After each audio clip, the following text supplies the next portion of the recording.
Welcome to Power Youth Action Radio, brought to you by Attentive Social Enterprise on AUK Radio. Every second Wednesday of the month, we are your hosts, Sarah and Manur. And I am your guest, Manveer Singh. yes. And today we're diving into an important discussion about youth violence, the risks of gang involvement, and how young people can take positive steps towards a safer future. So, to tell you more about Manveer, he's a youth ambassador at Attentive. He's working on Power Youth Action and Taking the Right Path initiative. He's worked directly with young people to help raise awareness and create change. So, welcome to the show. Could you give us a brief introduction about yourself? Hi, my name is Manveer Singh.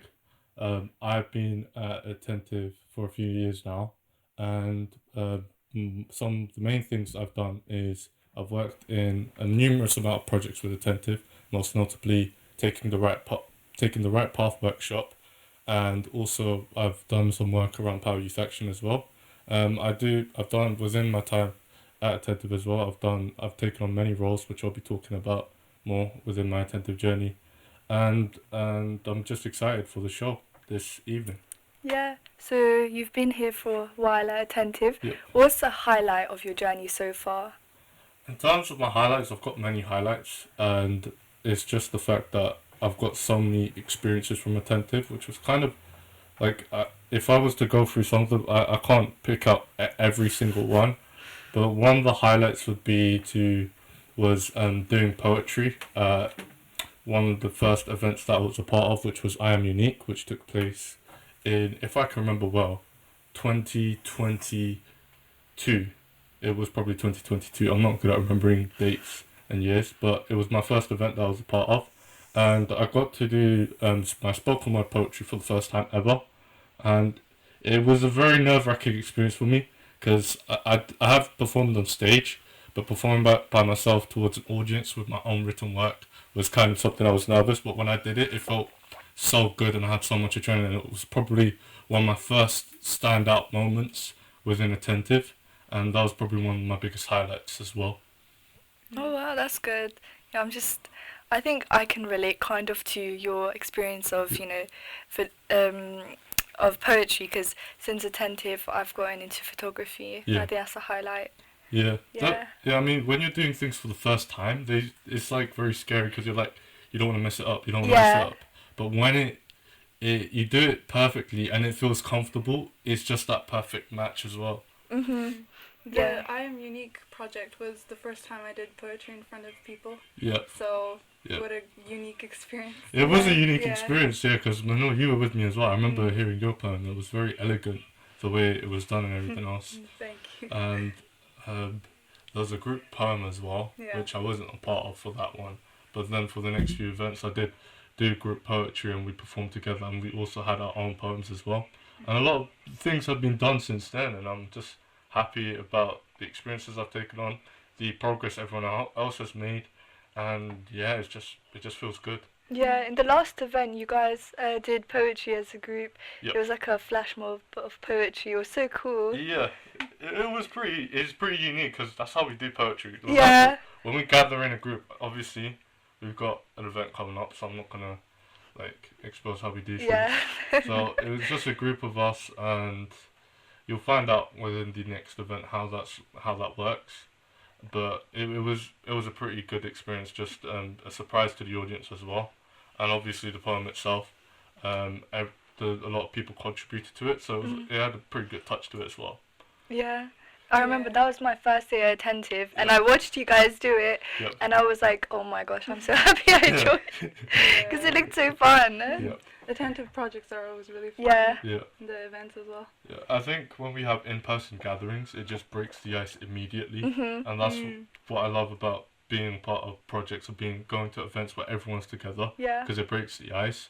In online settings, it's a little bit more formal and everything else, which is still good, but with the in-person feeling, it has that more personal touch of you getting to meet everyone, catching up with them, and just connecting as well. Mhm. So you mentioned that being part of a poetry group is one of your roles as a youth ambassador. Yep. So what are some of the other roles as a youth ambassador that you... So throughout the years, I've had many roles that I've taken on, and all of those roles that I've taken on has shaped me as a person, and I'm grateful for the organisation, Monta, and everyone else for the experience. So when I first joined Attentive, I well, the usual gist is that you're there to learn skills. So I learned a bunch of things such as making posters, then later on making videos. I ended up learning how to make presentations later on. It was just about learning, and applying things. The moment where I truly kind of, throughout my journey, I took on a role was when I was writing poetry, because I remember within the poetry cluster, we had a poetry cluster where there was actually an established poet by the name of Jen who did the poetry sessions, and it was some of the older colleagues that were there, and usually we would create the poems together, and I was like in my mind, I was like, you know what, I don't know why I want to do this, I just want to write a poem. So I ended up writing one.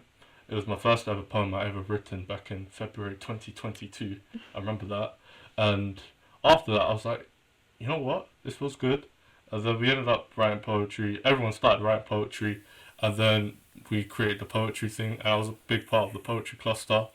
And then after that, I think I started doing more work with Attentive during my gap year. That's where I absorbed a lot of things. Because usually as a person, like just if people know me personally, they know I'm a little bit chaotic. Having that gap year really made me organized with my time and with my schedule and with my role and everything else. So within that year, I was project managing the Attentive Celebration event, where we just celebrate Attentive with our communities, with our friends and families, and talk about the good works of our good works of the community and the good work that we've done as an organisation.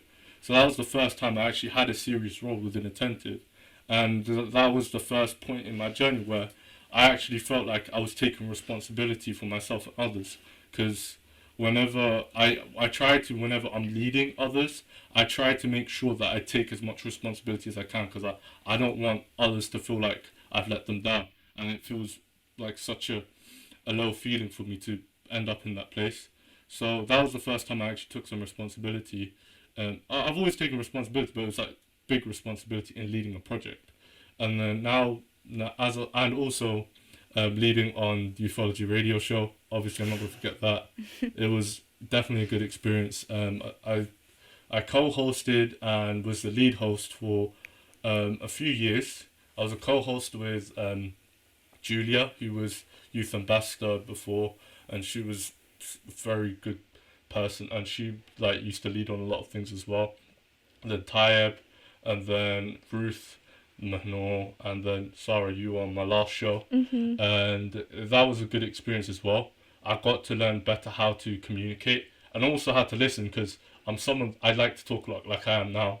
But yeah, I also tried to learn how to listen to my guests, try and be aware on when I should be speaking, how I should be speaking. So it taught me a lot, and I kind of matured from the experience, and now I feel more organized, and my time management has been much better than it used to be before Attentive. Oh, that's great. You've learned a lot. Yeah. Once I'm Attentive for a few years, I'm sure Oh, definitely. I can have a long list like you. Yeah, no, because one thing you realize is you never stop learning. I don't even with because I do mentoring with Attentive as well. One thing I've realized is that if I've got the attitude of thinking, oh, I already got the answer to everything. The point is, you will never have the answers to everything, but if you've got the determination to finding out how you can gather that information or reflect on the things that you've done and what you could do better, you're always going to learn, and that's the enjoyable process of learning. Every time that I claim that I know a lot of things, I forget the key details that I need to know within the moment. So yeah. Yeah, that's great. So you mentioned that you take part in the Taking the Right Path initiative. Yep. So can you tell me a little bit about it and what kind of workshops you run? So in terms of the initiative itself, the main aims are to firstly give young people an opportunity and a platform to voice out their opinions on gang crime, because oftentimes we see that within every form of media outlet, every demographic, every like age group have their own say on this is what should be done with gang crime, blah blah blah, this and that. But the group that is affected the most is young people, and young people still need to have a say about it. But not only that, the initiative with Taking the Right Path is also an initiative that aims to educate young people on the dangers of gang crime, knife crime, and young people getting into gangs. So, in terms of how the initiative works with the workshops, we within the workshop we run a series of activities, and this activity is to give the young people within schools. We've done it within high schools.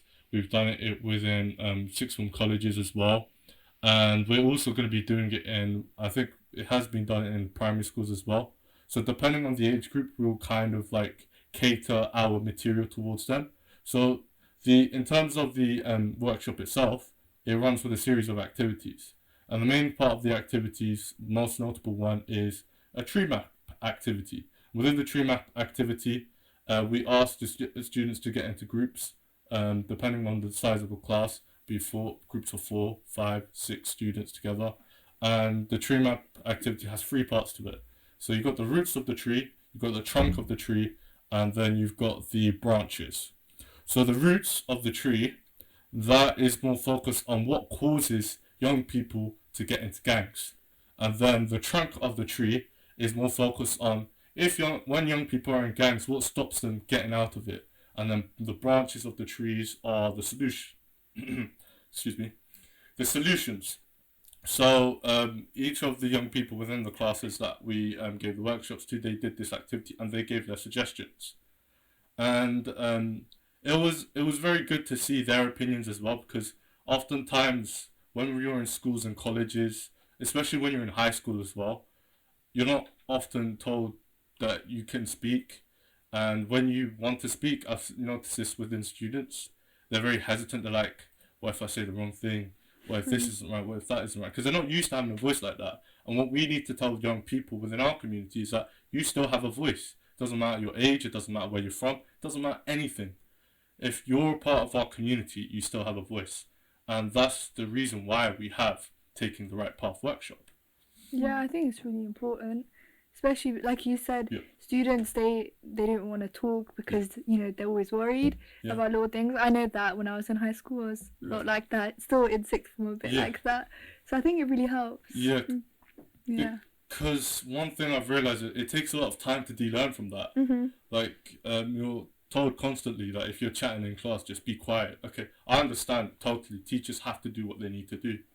But then again, we also have to look at the other side of that, in which if young people do not have the opportunity to express or speak how they want to, sometimes, obviously there are moments in which education is important.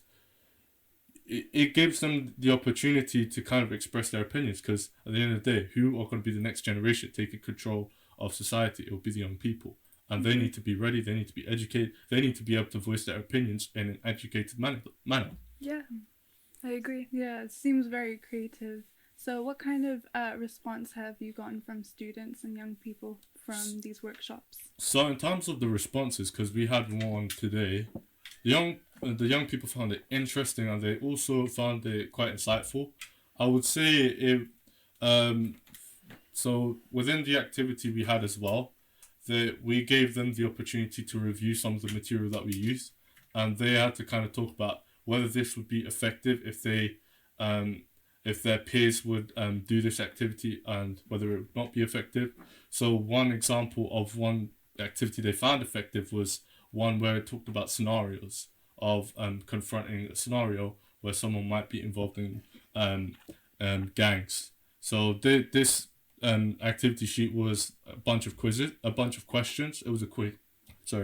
It was a quiz, and kind of talked about what are the choices you have within the scenario. They found that activity very effective because they were like, rather than going with the default thing of avoiding the situation, I actually have the opportunity to see, okay, what can I do within the situation?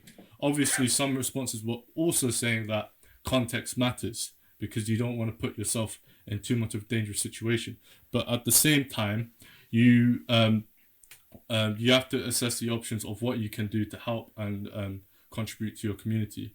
And there were a range of activities. There was one in particular which was around conflict de-escalation, and there were some good conversations going around with some of the students. One part of them was saying these are useful skills in like other parts of life, but let's say, for example, you're using conflict de-escalation skills with someone that you cannot easily reason with. And I was like, you know what, I do agree with you, because sometimes, and let's say you'll communicate with someone that's a little bit difficult, and they either just keep on they're not listening to you, or they're not doing anything about it. And I was like, it will take you to a situation where A, you have to either confront the situation, or B, you have to avoid it. And there were interesting conversations, and the benefit was that A, the young people felt engaged, and B, there were conversations going, and that's what we need within these workshops. Yeah, I agree. So, how do youth ambassadors like yourself help to make these sessions more relatable and impactful? And do you think having young people as positive role models makes it easier to get a message across that can lead to a positive change? Oh, that's a very long question. Yeah. But I'll try and give a simple. No, I'll just give the answer the way I want to give the answer.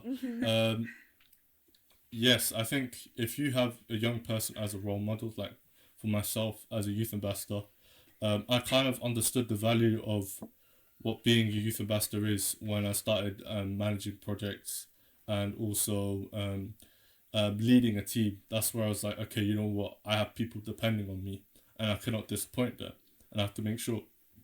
Pardon me. I have to make sure that I'm taking responsibility for that. In workshops as well, I feel like it is more relatable when you have someone that has been in your shoes, and that's always a valuable thing to me. I always feel like if there's someone who's been in my shoes, I can relate to them much easier, and I can like talk to them. I can be open with them. So having that as well. Obviously, by the way I look, I do not look like a young person, but I actually am. But when I'm talking with some of the students and having conversations with them, I can easily relate with them, especially with the conversations we had around taking the right path, what they thought of the activities. And I was like, you know what, I do agree with you. But obviously I provided like, at the same time, we can do this, we can do that. I think there's a thing that sometimes we as young people, we don't want to stand out. And standing out feels, for me, I'm someone that I tend to stand out, but sometimes it feels like when you stand out too much, you kind of it doesn't feel familiar in a way, and throughout the years I've understood that this is my responsibility, that I have to represent myself in a way that others can understand. Okay, I'm a role model. I have to work by these values I've set for myself, what I've learned and everything else, and then teach that to other people, or not teach it, or just because I think the best way of teaching is by setting the standard and setting the example. So it's interesting. I don't know if I answered the question clearly, but it's just kind of talking about how I feel about that. Yeah, I think that was quite clear. You know, the question was really long, Yeah. but the answer, you matched it perfectly. Yeah. Yeah. I think sometimes to be able to do something meaningful, you have to stand out. Yes. So I think it's about what you want to achieve, and if you want to be someone who is a role model and who is able to do more unique things, you have to stand out. So, fun fact, Attentive have delivered over 100 workshops to more than 2,500 people across Luton and Bedfordshire. What do you guys think about that? Wow. It's beautiful. Yeah. I like every time I've been to workshops, events, I always learn something new. Like today, I learned a lot of things. I learned how to be more adaptive when I'm doing things, and then that conversation I always have with Montel and the team of how I feel like we've done throughout this event. We actually had a question, and the question was from one of the students, but no one knows this, was like, one of the students was saying, you do so much speaking within the events. Don't you find this always boring doing the same? And I was like, obviously I didn't give my reply to that because Montel gave his reply, and Mahnor and Ruth, who were there, gave their responses as well. And I was thinking to myself, like, every workshop and every event that I do is a new experience, and and with the amount of things we've done, I can't believe it, because every time I do a workshop, with attentive, it just goes like this, done. Yeah. And then afterwards, I'm just like, wow, this was good. I learned something new. Before, you guys will definitely not believe this. Every time I'm about to do something, I feel nervous. And I don't show it. It's just because when I feel nervous, I feel more energetic. And then after I've done that, and my adrenaline goes high and it goes well, I'm like, let's go. And it's a very good feeling. Like, one, you learn something from it. Two, you're doing something that benefits the community. And three, you do it with the people around you, like your colleagues, like with Montel and everyone else, and you get the opportunity to actually work with them and actually connect with them as well. So it's all really beautiful. Yeah, that's right. I think for me, I haven't done as many workshops as Manveer, because I only joined last year in July, but I have done, quite a few. And before Attentive, I'd done nothing like that. So it was really fun. Every time I went into it, I was so nervous. You get nervous. I remember I did my first ever workshop, and I was actually shaking in my shoes. But it was actually quite fun after the first few minutes. So I think it's a fun experience, and I did definitely learn a lot. Like you said, you learn a lot. What about you, Manu? What do you think? I think for me, doing workshops is a lot easier than actually presenting with a prezi or a presentation. I feel like I always there's always a point where I start stuttering, and it's just you need to pause at that point. Yeah, I think for everyone it's just a bit nerve-wracking at first. So what advice would you give to a young person who feels pressured to make risky choices like joining a gang? It's complete change of topic, but let's do it. What's your opinion? It's a very complex matter, but at the same time, my answer would always be talk to someone that you trust. Because there's some people I know, they don't trust people at all, and they just go on their own shell. Talk to any charities or organizations that can help deal with those things, because at the end of the day, the only way we can actually start solving complex problems is once we get people talking. And for some young people, they've never had a voice, and they've never had a form of expression that was healthy, and that manifests into negative habits, or the world presenting different things, glorifying the wrong things as well. And it's very easy to fall into those things when you felt like you've never had power over your own self, and that's something. It's disappointing, but it's just talk to someone that you trust, and talk to an organization or a charity that deals with these things, such as VERU, NSPCC, some organizations to name. But it's just about communicating and making sure that there's as much early intervention as possible before the situation gets complex. I think it's definitely a lot easier to prevent rather than to fix it later on. Yeah. So I think because the impact, if something like this happens, it's a scar. It never goes away. And unfortunately, within our society, it's only once something has gone wrong, that's when we take action. When we should obviously be taking action every day by doing little things like saying hello, hi, how's everything going? Because that communication, that feeling that you're talking to that person and you say something positive to them, it makes their day. And that's the most important thing you can do. And it just doesn't take that much to even do that as well. Yeah, I agree. A little bit goes a long way. So my next question is actually for you. Oh, okay. Yeah, so you've been involved in Power Youth Action, an initiative that focuses on gathering insights from young people. Can you tell our listeners more about the aim of Power Youth Action and who's involved? Yeah, so basically, Power Youth Action, we do a lot of workshops with young people. I've been a part of them myself. So we aim to do early intervention, like Manveer was speaking about not long ago. We go into schools, let's say, and we speak to young students. We find out their opinions on why students join gangs, why they think it's hard to leave gangs, and different aspects of that. Mostly surrounding youth violence. We work alongside the VERU, who that's their main focus. VERU stands for Violence Exploitation Reduction Unit. Yeah. Yeah, and so we work alongside them. We've given out presentations from a prezi that we've made, and our main focus, I can just keep repeating myself, but it really is for early intervention. We just try to get involved with as many young people in our community as possible, just to make as much of an impact as we can. And do you know what the main feedback was from participants? Yeah, well, for how we delivered it, they always said that they enjoyed it. They always said that they learned a lot. I know in my first workshop, at the very end, actually, it was Montel was speaking to the students, and they were just asking him, like, this was after the whole presentation, after the workshop, they were just asking him questions about, like, his opinion, Montel's opinion. So I think that once he got off, like, the level of, completing, like, activities, and it was just, like, a conversation, that's when I think they had the most fun and they learnt the most.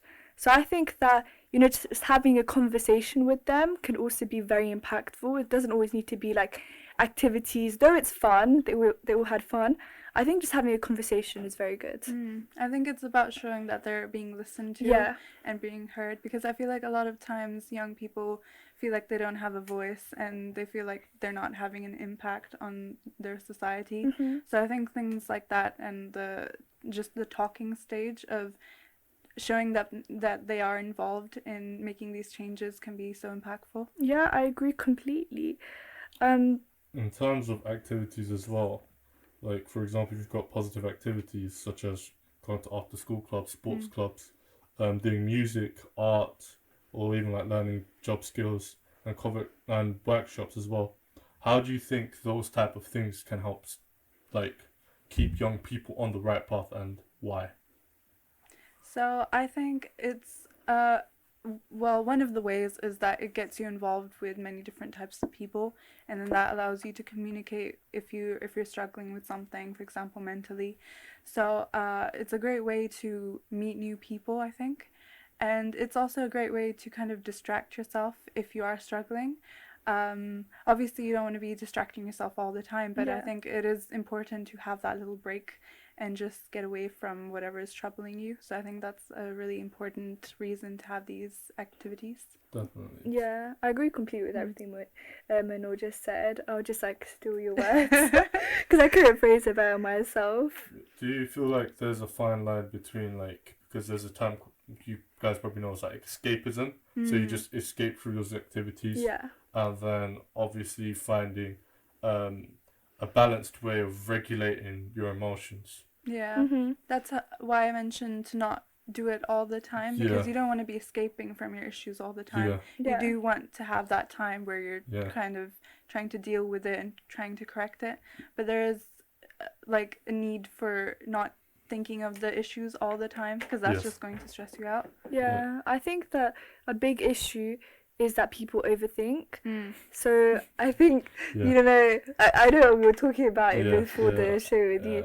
So I think that overthinking is bad. So, having activity you can, do just like stress relief, that's good. But when you get to the point where you're spending all your time doing that, you're not even thinking of your own emotions, that's when you've, crossed the line, and you need to, take a step back and think to yourself, why am I actually doing all of this? Yeah, I think because everyone goes through struggles, and one important thing that I've learned is not to avoid those struggles. Find a way you can regulate it. If you find a way to regulate your struggles in a healthy way, because it's very easy to find unhealthy ways of doing it, because that's sometimes the easier way. But finding healthier ways to regulate that struggle of anxiety, of overthinking, because I'm currently doing something, I do psychology within university, about whether sometimes adverse mental health emotions can actually help in productivity or help in certain things. And one thing that I found is that it can help, it can benefit people sometimes, but if it's too much, or if it gets to a point where it's way too adverse, then it can have very long-term psychological effects. So it's about finding a balance between both. And like it goes back to that thing, activities are also good to try and escape from some of the traumatic experiences or from some of the um your emotional regulation processes, but it's also about having that open dialogue conversation. Mm-hmm. So, going back to what you said about the finding the balance about stress, I did psychology at A levels, and we learned about this study where they were looking at eyewitness testimonies and measuring how effective their testimony is compared to their anxiety levels. So what they found is the participants that had either on the either end had different accuracies compared to the ones in the middle. So, for example, the people that had a lot of anxiety, they were less accurate, and then the people that didn't have any anxiety were also less accurate.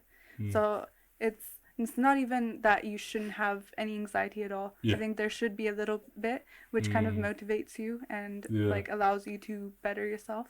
Yeah, because when you have too much anxiety, because I'm doing research around anxiety as well, and there's moderate anxiety and then there's high state anxiety. If you've got moderate anxiety, that can be enough to motivate someone to do something, but if it's like very high and it's exacerbated, then it affects their ability to decision make properly, might cause them to overthink sometimes.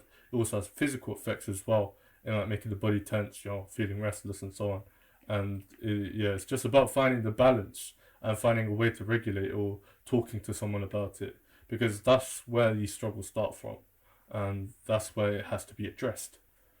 Yeah, when the first time I heard of anxiety was like in COVID times, and I was very young at that time. I was in like year 7 or year 8. So I was like on TikTok, and I remember everyone saying, "Oh, I'm doing anxiety tests." So I went there's this website which everyone goes to, just take random quizzes. I forgot what it's called now. And I did it. It was like, do you have anxiety quiz? The BuzzFeed quiz. BuzzFeed, it was a BuzzFeed. I did one of the anxiety quizzes. And every single time I did it, it was like, you have really high anxiety, go speak to a doctor. Ooh. And I was in year 8 and I was so scared. So, I think, and I don't think I actually had anxiety. I think that it's just like normalized now, having people thinking they've got really high anxiety. Self-diagnosis is another topic in itself. Yeah, and I think that can also cause anxiety. Just thinking that you have it, but you don't have it. It's just like, how ironic. Yeah.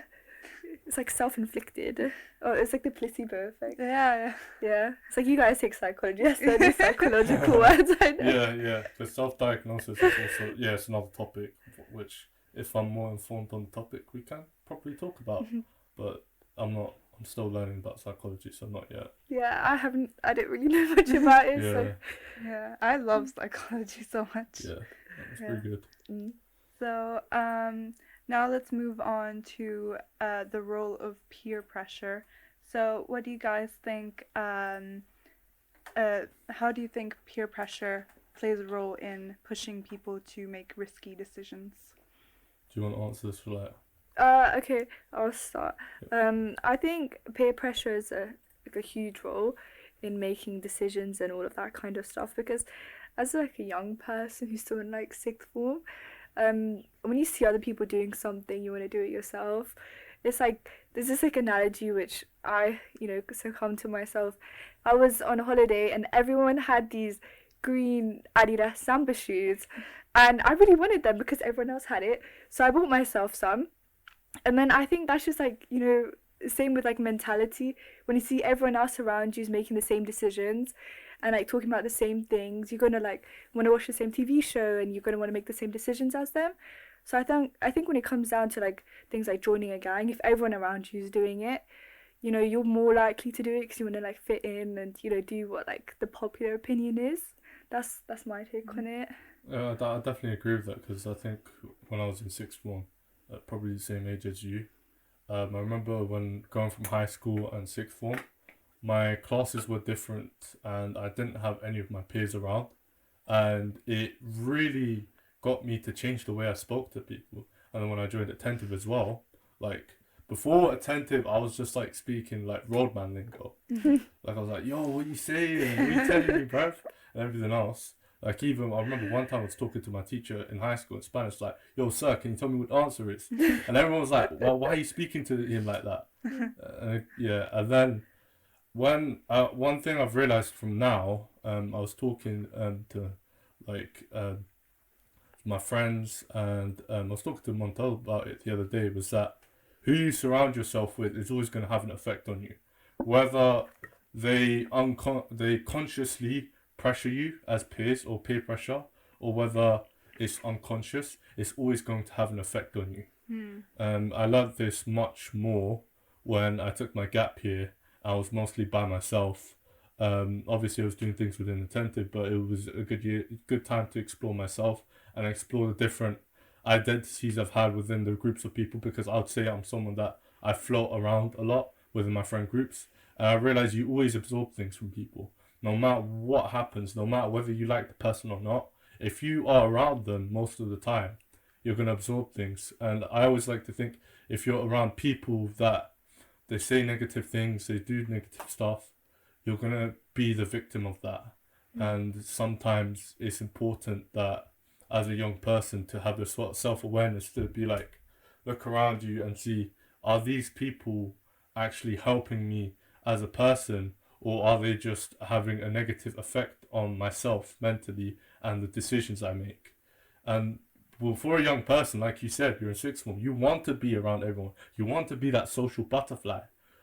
But you have to make that decision. And unfortunately, young people are susceptible to that. So it's about having self-awareness as well. Yeah, in it, bro. Yeah.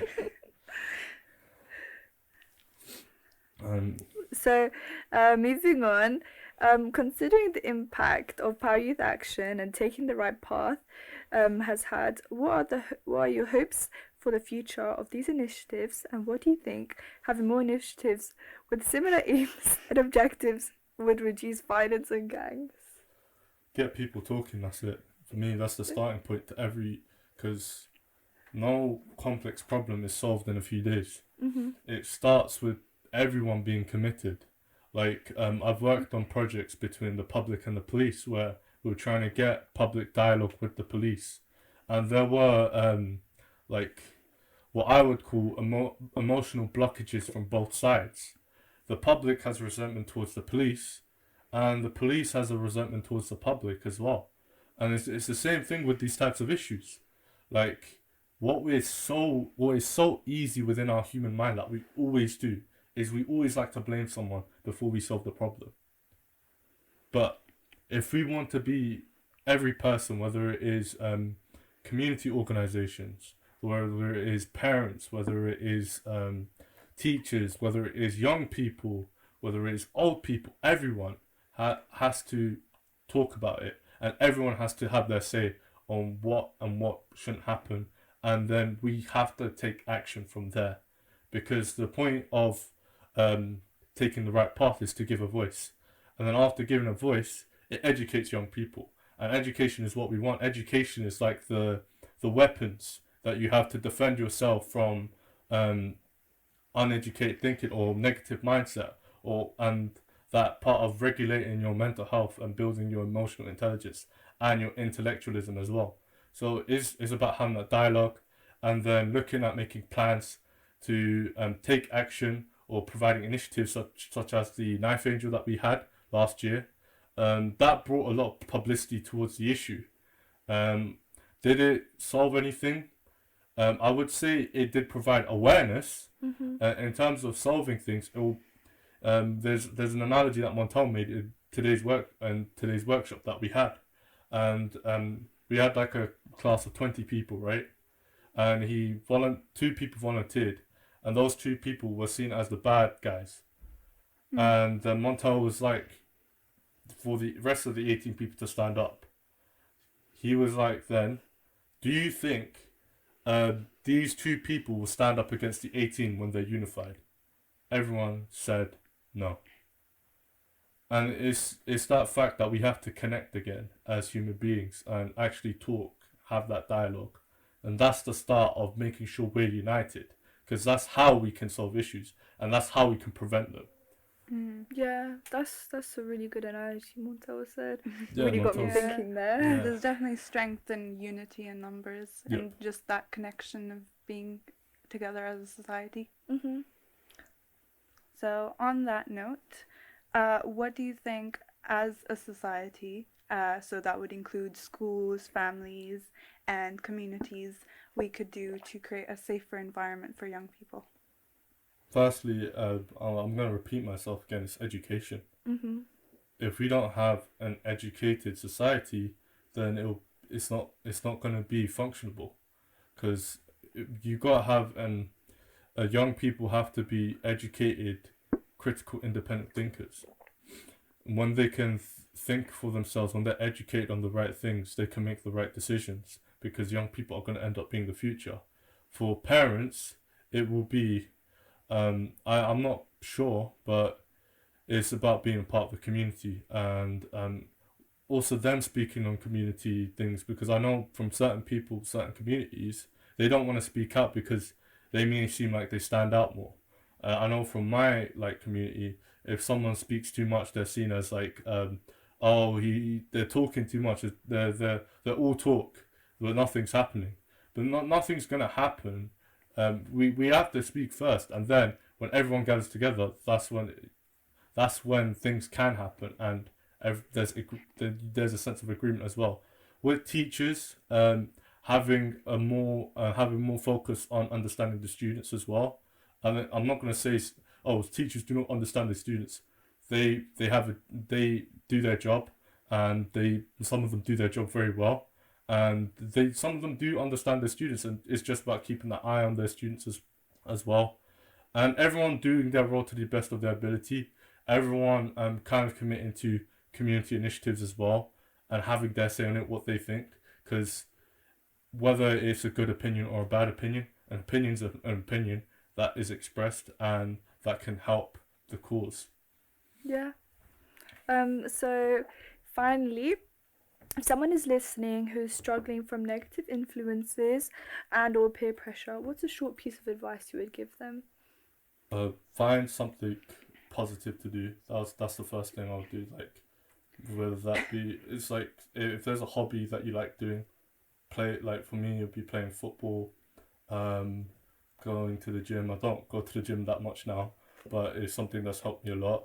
Find an activity that allows you to release those negative things as well, because I often find when I'm expressing myself through physical activity, it releases a lot of stress. Find someone to talk to, because no matter how many times you try and release the pain, the anxiety, everything through physical activity, this has to be a conversation that needs to be had with a trusted adult or with an organization that helps in providing mental health services, or services that provide early intervention such as the VERU, or child services such as NSPCC.